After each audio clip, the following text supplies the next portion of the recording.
Podcasting live at the time we recorded it. From the studios in downtown Gulfport, Florida, it's WGAB, the Gabcast. Welcome back to WGAB, the Gabcast, a Gabber newspaper production. I'm Cameron Healy. I'm the assistant editor of the Gabber newspaper, and I'm with... Patrick Heinzen. I'm the news and politics reporter, and once again, we are without Kathy here, so it's going to be as unhinged as last week, hopefully. Kathy can't monitor us. Okay, anyways, today we have a couple fun things. I think, honestly, this week we have only good stuff to talk about. There's nothing sad or frustrating. It's all good. This week we're going to talk about a St. Pete High teacher and her artwork at an exhibit. It was an exhibit, right? It was like a exhibition, yeah. Yeah, and then we're going to talk about some markets to check out this weekend, and then we're going to discuss our new, if you haven't noticed, new Gab section. All right, Pat, tell us more about the St. Pete High teacher. Well, I got the chance to speak with Rachel Coral. I hope I'm pronouncing the name right. She's an art and photography teacher at St. Pete High. Mm-hmm. And she got accepted into the Embracing Our Differences art show in St. Pete and Sarasota. Mm-hmm. And awesome as it is, but it's really cool when you factor into the fact that there were over 16,000 people that applied for this. Yeah, that is across crazy amount. 125 countries and 44 states. So wow. She was one of 50 that was selected. And when I spoke with her, she really wasn't, when she applied for it, she wasn't expecting to get in. Mm-hmm. It was more of a trying to inspire her students to apply for the same program. Yeah. She told me that she spoke with her senior class and she said, if you guys apply, I'll apply. Yeah. So a couple of them applied, and one of her students was actually selected as an honorable mention. Nice. Got to present their work. Cool. But her work, called Writing on the Wall, was inspired by her students and high school in general. Yeah. It's a series of photographs that are edited together. It's 5 students standing. You only see them from the neck down. Yeah. And they're dressed in different outfits that kind of fit with stereotypes, whether it be like jock, cheerleader, all those kinds of things. Yeah. And the background is a high school bathroom. Mm-hmm. And there's a bunch of little kind of graffiti spots that have a different positive message written in the graffiti spot. And going down the drain of the bathroom is a bunch of different negative words and things that are said by high schoolers to high schoolers, you know? And it's interesting. There were 5 students that she used. Yeah. She photographed over 50. How did she even get students to be involved in her project? Well, she just kind of... They were her art students already, and she said she wants to do something that has to do with what they're going through, and kind of... She was like, hey, guys, I have this project. Yeah, and it was interesting. You guys inspired me. Her students actually were like a part of the drafting process, and she would bring them what she had, and they would critique it and give ideas. And she said it was interesting because they're always discussing their work. The students, like, that's all they do is discuss the students' work. Yeah. Now they're discussing her work. You never critique a teacher's work. Yeah, that's exactly. Just like not what happens. So for them to do that, that's kind of fun. And she works mainly, she paints mainly. That's her biggest thing, is she likes to paint. But since she's a teacher and she had about 3 weeks to get this done, she didn't really have time to sit down and paint a whole piece. So she said, I'm just going to work in Photoshop. And she photoshopped she took the photos and then used Photoshop to kind of put it all together. Yeah. And all the positive messages are handwritten by the students on like note cards. That's so cute. I love that. And she scanned them so that it was like their handwriting, kind of a tribute to kids using graffiti to kind of express themselves, especially in high school. I thought it was really cool to just be like highlighting all the highs and lows of what it means to be in high school. Yeah, of course. I mean, it's honestly that kind of message that schools will always see, is that like bullying's not okay. We all know that. And then just like stereotyping people's not okay too. So like seeing the picture was like, all of these things going down the drain, all the negativity, only spreading positivity. Like, that's such a nice thing to have from a teacher. Yeah. She was very young. She is very young, not was very young. She is very young. And she really wasn't expecting this to go anywhere or to be a thing. It was just something that she wanted to do for her students. But it turned into her talking about how she was inspired by her students and succeeded. Yeah. And now she wants her students to see that and say, we got her to do this thing and she succeeded in doing it. Maybe she can do the same for us. Yeah. It's kind of like lending a hand can also help others succeed. Also, it's just like cool to see like somebody that you might look up to and be like, oh, they did that and I could too. Even having like another classmate get that like honorable mention is pretty cool. So it was one of 50 people, and that's a big deal to her students, to her. She said that it was hard to grasp at first, but when she brought it to the students that were involved in the project, they were super happy for her. Yeah. And it was very exciting. And I mean, I remember being in college and my professor would tell me something about, they published a book or something. And it's like, that's really cool. Like, that feels good to see somebody succeed, even when you think when you think of a teacher, you think of like, they are giving you their knowledge from all their success. Yeah. But when you're watching them succeed in front of you, like their story's still being told and you're watching it happen. It's really interesting. And she was just so grateful for all the students. And the exhibition itself is really cool because people can vote. There's best in show for adult, best in show for student. The winners get $2,000. And it's a big kind of billboard piece. Yeah. And unfortunately, the showing in Pointer Park in St. Pete is taken down already. Yeah. But the art is still being shown in Bayfront Park in Sarasota. So that's really cool. Overall, it's just a really cool project that she was able to put together, considering all of the circumstances. She said that it was interesting to, when you're a creative person and a teacher, and you're teaching about your medium of creation, you get to teach about like something that you truly love or you're passionate about. Like, being an art teacher, being a photography teacher, that's something that she not only loves to teach, but she loves to do. And even though teaching takes up most of her time, she said this is her first kind of successfully completed work in over a year. It still is there with you, and being able to teach something that you love maintains that love in your heart, I hope that her students take something away from it, and also her students feel connected, especially to the positive messages that they wrote down to put on the wall. Yeah. They definitely had a significant part in her work. Her student, that's what she said she said, she took the photos and she photoshopped it, but her students were the ones who like did it, Right. She said that they would come in dressed up, ready to go, and they were all over the project. So it's really awesome, and I think it's inspiring not just to her and her students, but to everybody, that sometimes you just got to put yourself out there and say, I'll find a reason to do something that I love, Yeah. If you can find a reason to do something that you love, then you can always continue to do that and maybe see success.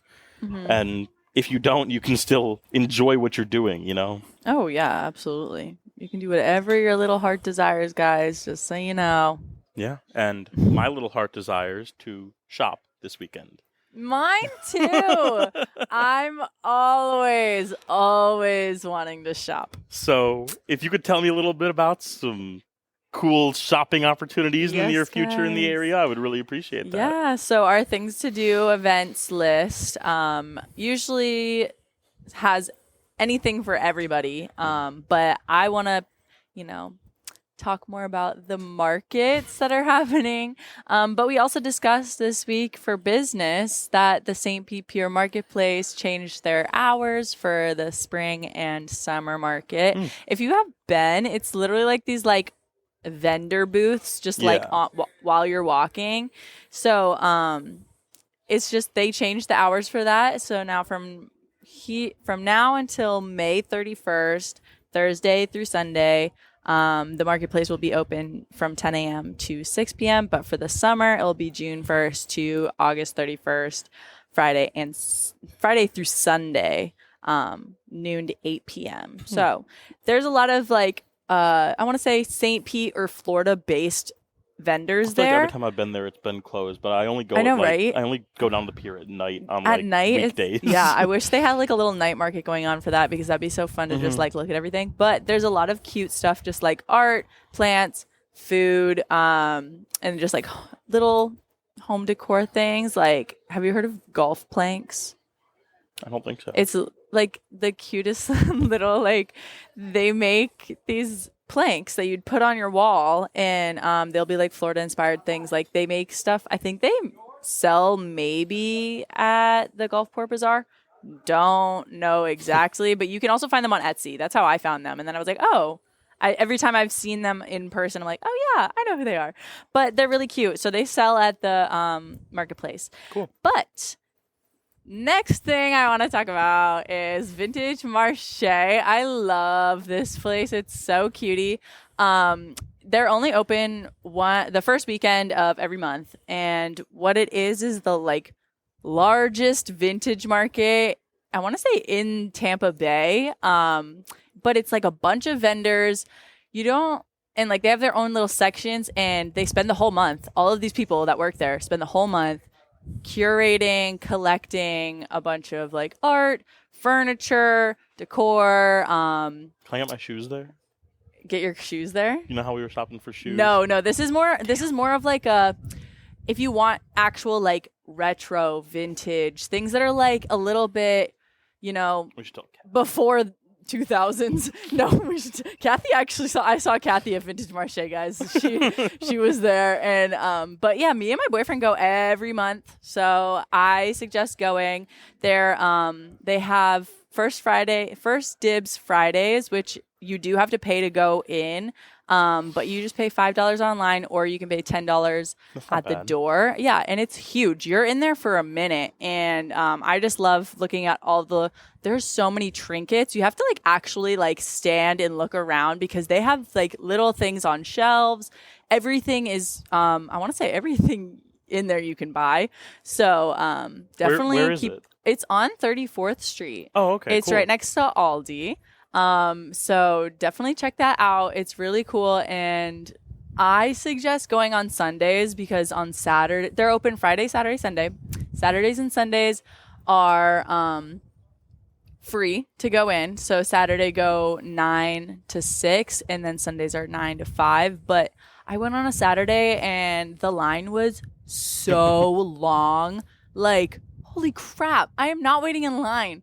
I'm not that person. So don't wait in line. Go on Sunday. I'll make Nancy go with me because I kind of want to go. It's really cool. I've bought a mirror from there. Chris likes to look. My boyfriend. He likes to look through the old sports magazines or sports memorabilia.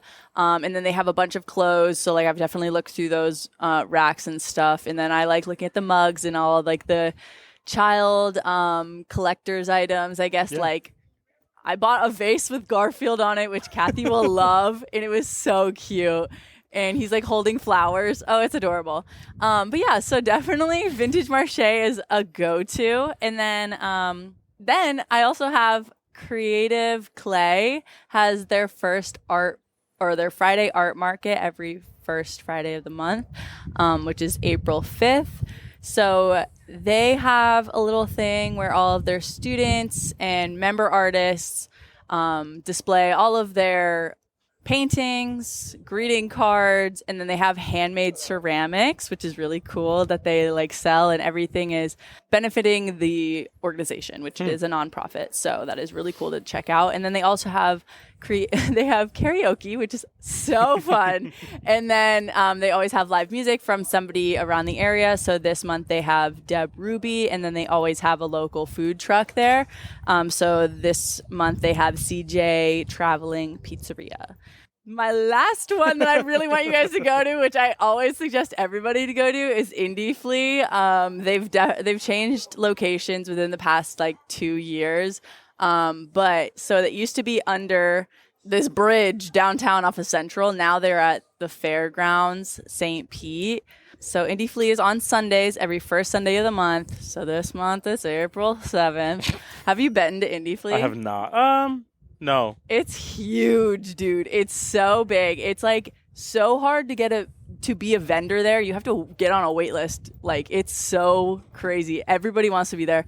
And there's so many people there. My suggestion, guys, is to go right before noon, because that's when it starts. It starts at noon, but most vendors are already putting their tents up, booths, having all their displays up. So you can like shop before then, because once it hits noon, oh, brother, you are going to have the hardest time shopping. I'm not kidding, because it's huge.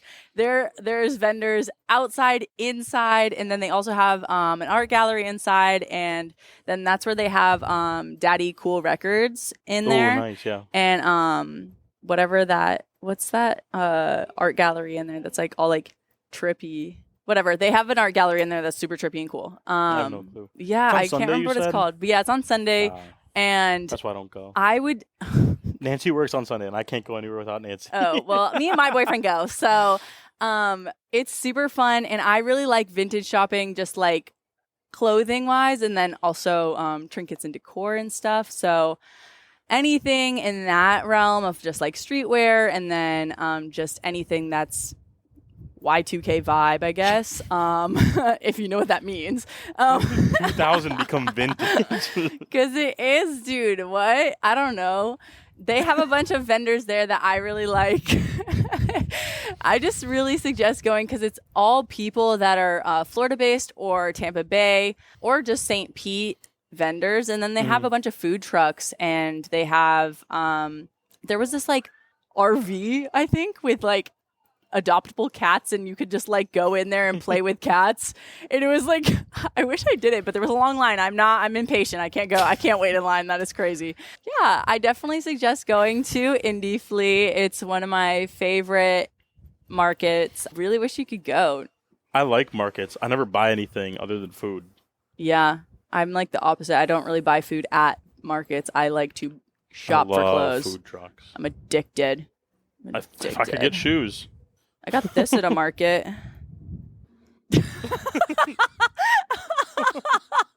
Everything I'm wearing is thrifted. Except my shoes. My boyfriend bought me these. And then he bought me a blue pair. So, Cam, what? Okay, so anyways. What else is going on in the paper this week? Guys, if you haven't noticed, our Gab section is so different. Yeah, y'all will probably all be happy that we're not walking harassing around harassing you, not actually coming up to you on the street and asking you questions. questions. So we're not doing the whole Billy on the street anymore. We're doing like online polls. You know, a lot of people were saying no thank you to getting their photos taken or answering any questions without people their don't name like attached to anymore. it. When you say, yeah, do you want to be in the newspaper? They're like, oh, and then which newspaper? Oh, the Gabber. Oh. They're like, no. Never mind. I actually had somebody do that when I used to do the Gabs every week, and I would walk up to people and say, hey, like, do you want to answer a fun question for the Gabber newspaper? I had one person tell me, no, there's a lot of controversy with you guys, and I do not want my name attached to it. I was like, whoa. All I was asking what's your favorite Christmas movie? I was like really thrown off. But like, I get it. Like, if you feel that way, you feel that way. But just tell me your favorite movie was Home Alone. It's okay. Like I'm not gonna be. You're not gonna get doxxed for saying that. Anyways, back to what we're doing now. So if you go onto our website, thegabber.com, there is, if you scroll down, we have our Gab section, which is now a poll. So every week we have a question with 4 answers, and you just click it and say which one you want. So last week we had, how do you celebrate Easter? Our 4 answers were, I don't celebrate Easter. Go to church, have a meal with family, and participate in an Easter egg hunt. So the most votes we got were 44% of voters said, I don't celebrate Easter. That works. That was the top one of last week's poll. So this week, go onto the Gabber and answer, how do you feel about April Fool's Day? Ready? These are the answers. I love it. I hate it. I don't care about it. and it should be a federal holiday. And what did you say? I voted it should be a federal holiday. I want another day off. Give me my Monday off. I shouldn't have worked yesterday. April Fools. I worked. I hate April Fools because it's gotten to the point where, like, it's not even, like, a funny prank. It's, like, somebody will, like, tell you that they're going through, like, the worst thing possible, and you have no choice other than to be sympathetic. They're like, ah! And I'm calling you out directly, Nancy. My girlfriend called me last night at, like, 11 at night, right before I fell asleep. Told me she had to go to the hospital. She sliced open her finger. Couldn't go back to sleep. April Fools! April Fools! My finger's still there. Like, okay, Nancy, that's crazy. I had a friend tell me that he had a full-blown, like, child. And that he, like, like, he was like, yeah, I've never told you this, but, like, I have a 3-year-old daughter. And, like, sent me a video of this kid that he had, like, it was, like, his niece or somebody, like, but I didn't know. And he had told me that. And I was, like, trying not to judge. We're, like, by the way, I'm 20. I'm going to be 24 soon. So I'm about 23 years old when this happened. So I was, like, trying not to judge. Oh, you did something at a young age. He joked the whole time. The whole day was like, yeah, baby mama won't let me talk to her. What? It was like I haven't seen her in 3 years. If you have some interesting April Fool's stories, email it to us, and maybe if it's good enough, we'll put it in our letters to the editor. Please, because we would love to hear some great April Fool's and make stories. it real. Make it real. Yeah, don't lie to us. I don't like a liar.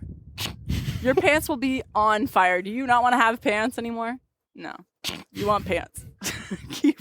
Send us your best April Fool's joke, and it has to be real. And it might end up in the Gabs. Or, I mean, the Gabber newspaper. If it's good enough. If it's good enough. We're gonna be the judges of that. Anyways, thanks so much for listening, watching, and reading all of our content this week. Mm-hmm. Definitely look into really cool art and markets. And Avi, use the Gabs. Go to the poll. Go on our website, the Gabber newspaper. thegabber.com. And hopefully Kathy will be back next week and we can have a real podcast. This has been fake the whole time. April Fools. Yeah, so Kathy, please come home. Kathy, come home. Thank you for watching the Gabcast, a Gabber newspaper production. We'll see you next week. Bye.